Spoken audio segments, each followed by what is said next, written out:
Aujourd'hui, on va parler des masones. Qu'est-ce que c'est les masones? Eh bien les masones en France, on les appelle les sylvidres. Mais pour des raisons pratiques, je vais garder le nom d'origine qui est masone. En effet, les masones sont originaires de la planète Mazone. Elle est décrite comme étant très humide, avec une forte concentration en dioxyde de carbone, et on y retrouve une végétation très luxuriante, assez comparable à la jungle. Les masones sont capables de survivre dans des environnements très chauds, mais elles sont extrêmement mal adaptées pour les zones arides comme le désert. Elles peuvent également s'adapter à des températures très basses. On notera que étymologiquement, le mot Mazone se rapproche grandement de la tribu des Amazones connue dans la mythologie grecque. C'est une tribu qui est majoritairement composée de femmes et on est sur un système de matriarcat. En effet, ce sont les femmes qui sont des guerrières et ça, on verra par la suite que c'est également le cas chez les Mazones. Ce nom peut également faire référence à la forêt amazonienne. Ça aussi, on va en reparler après. Avant de parler histoire de Mazone, je préférerais parler physiologie. Parce qu'il faut savoir que les Mazones, bien qu'étant de très belles femmes, grandes, aux longs cheveux, nanana, enfin des beautés extrêmes et parfaites, ce sont des plantes. On les compare d'ailleurs souvent à des roses avec leurs dangereuses épines. Malgré donc leur apparence humaine, les masones sont hermaphrodites. Elles se reproduisent grâce au pollen et aux graines. On l'observe d'ailleurs dans leur base sur les Pléiades. Leur organisme est entièrement végétal, de nature chlorophyllien. Leur peau est naturellement bleu-verte, assez claire, mais dès qu'elles entrent en contact avec l'atmosphère terrestre, elles deviennent blanches, telles des caucasiens. On peut noter que, en dehors de ça, les masones physiquement ressemblent en tout point aux femmes humaines. Elles ont des cheveux de diverses couleurs. Bon, généralement c'est bleu foncé ou noir, même si on retrouve quelques rousses. On note qu'en général les yeux sont plutôt foncés. Cette ressemblance frappante avec les femmes terriennes leur permet de s'infiltrer parmi la population sans être repérées. On notera que même si, niveau extérieur, ça ressemble beaucoup à une femme humaine, niveau interne, c'est pas du tout la même chose. Ce sont des plantes. Donc, il n'y a pas de squelette, il n'y a pas d'organes vitaux, il n'y a pas de cerveau non plus. Oui, on est sur des créatures qui n'ont pas de cerveau. Et pourtant, elles élaborent des plans hyper ingénieux pour se débarrasser de leurs adversaires. Elles se nourrissent de photosynthèse et de chlorophylle. On notera aussi qu'elles respirent par la peau malgré la présence d'un nez sur leur tête. Celles-ci n'ont également pas de sang, mais de la sève, quelque chose qui s'en approche en tout cas, qui coule dans leur corps. Autre différence extrêmement notable, lorsqu'un être humain meurt, eh bien, il meurt, il ne se passe rien, il va se dégrader au fil des temps. Une masone, ça s'enflamme. S'il y a une étincelle à côté, ça fait un feu de joie. Ça ressemble un peu à des feux follets d'ailleurs. Ces flammes seraient dues à une émanation conjointe de méthane et de phosphore. Et du coup, ça fait du feu. À présent, qu'on a fini avec la physiologie, enfin fini si on veut, abordons l'histoire.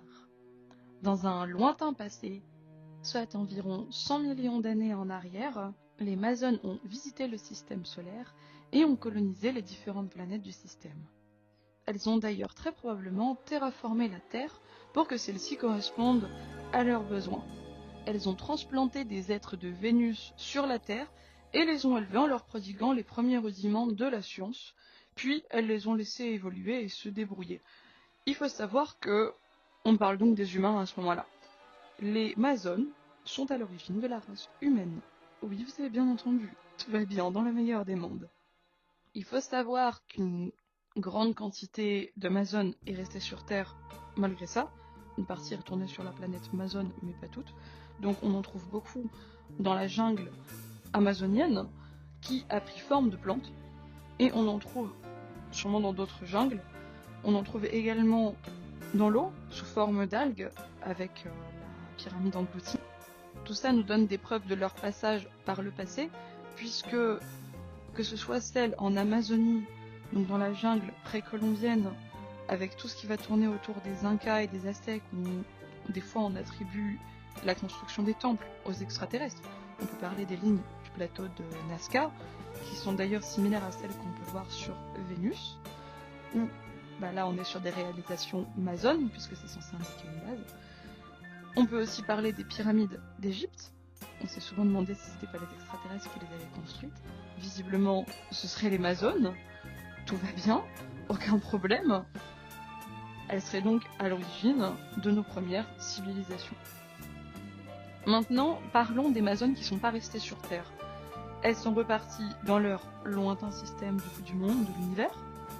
Elles ont vécu leur petite vie, tout se passait bien dans le meilleur des mondes. Ça fait plusieurs fois que je répète dans le meilleur des mondes, ça va bien se passer. Mais, grand malheur, c'est le destin de toute étoile un jour, c'est de partir en supernova. Leur étoile a explosé et a détruit leur planète mère, leur première patrie. Et donc, c'est légitime pour elles de repartir sur leur seconde patrie, qu'est la Terre. C'est de ce fait l'intégralité civile, scientifique, militaire, tout ce que vous pouvez imaginer, du peuple Mazone qui vivait sur la planète Mazone, qui immigre dans une énorme, colossale, gigantissime caravane de vaisseaux en direction de la Terre, qui est leur seule chance de salut, enfin d'après ce qu'ils imaginent, puisque c'est la planète qui regroupe toutes les conditions idéales pour leur survie. Et c'est la reine Rafflesia, Sylvidra pour nos petits français, qui va guider son peuple à travers l'immensité de l'espace vers cet ultime espoir. Tout comme pour la partie Mazone, je vais parler étymologie aussi ici, puisque Sylvidra, ça fait référence à une plante tropicale qui est parasitaire. Enfin, elle a exactement le même nom, c'est d'ailleurs aussi le nom d'un Pokémon. C'est marrant qu'on compare, qu'on lui ait donné le nom d'une plante qui est parasite, à croire que du coup on nous montre en effet que c'est une espèce invasive. Du coup, la Rafflesia, c'est une plante de la famille des Rafflesiaceae qui parasite les tétrastigmas des régions tropicales. On la retrouve principalement dans la péninsule malaise, au Bornéo, Sumatra, en Thaïlande, en Malaisie péninsulaire et aux Philippines. Ce sont donc, comme de par hasard, les endroits de prédilection du peuple amazone sur Terre. Elle est dépourvue de tiges, de feuilles et de racines. Elle utilise ses lianes pour s'accrocher à ses hôtes et absorber leurs nutriments. Tout va bien. On l'appelle aussi, tenez-vous bien, fleur cadavre, en raison de son odeur de chair en décomposition. Super. Ça sous-entend quoi? Que la reine elle pue? Ceci illustre le règne de la reine Rafflesia sur l'empire Mazone. Deux points.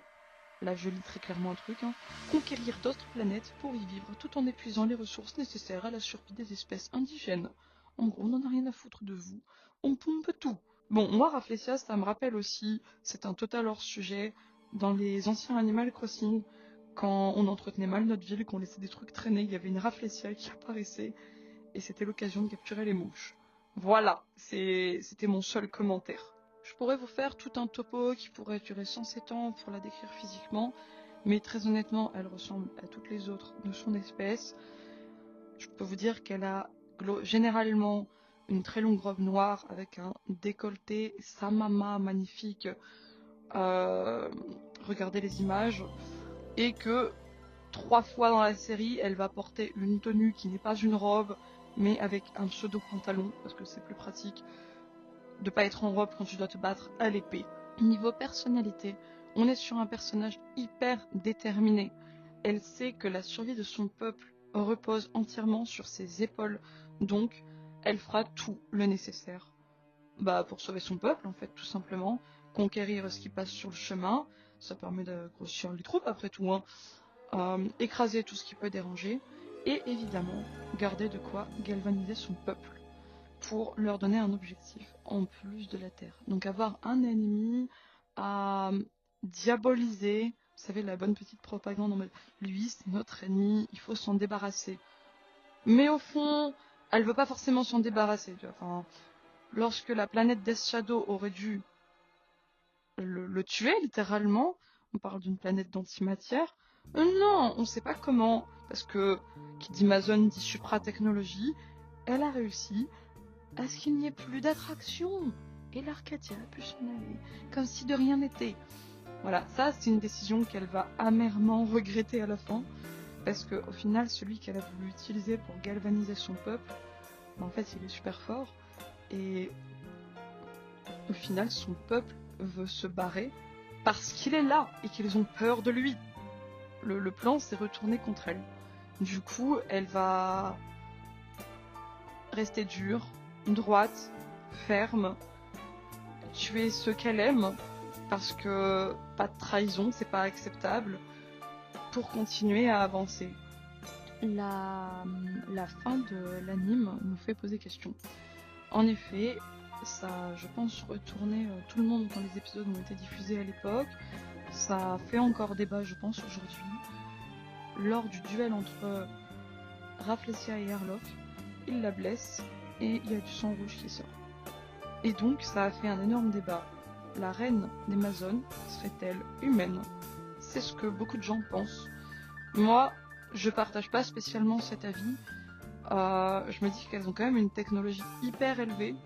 Donc je me dis qu'à la limite, peut-être qu'il y a une histoire de mutation génétique, de mélange, mais pour moi, elle ne peut pas être 100% humaine. C'est juste pas, à mes yeux, pas possible.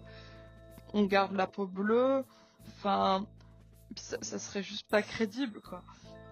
Pour moi, étant donné qu'on est sur une civilisation hautement développée niveau technologie, science, médecine, il n'est pas impossible d'avoir pu transformer quelque chose de mammifère avec un lien de plante.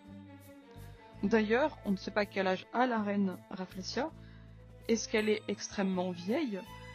Est-ce qu'elle a connu les anciennes civilisations? Est-ce que ça se transmet d'une manière ou d'une autre? On ne sait pas.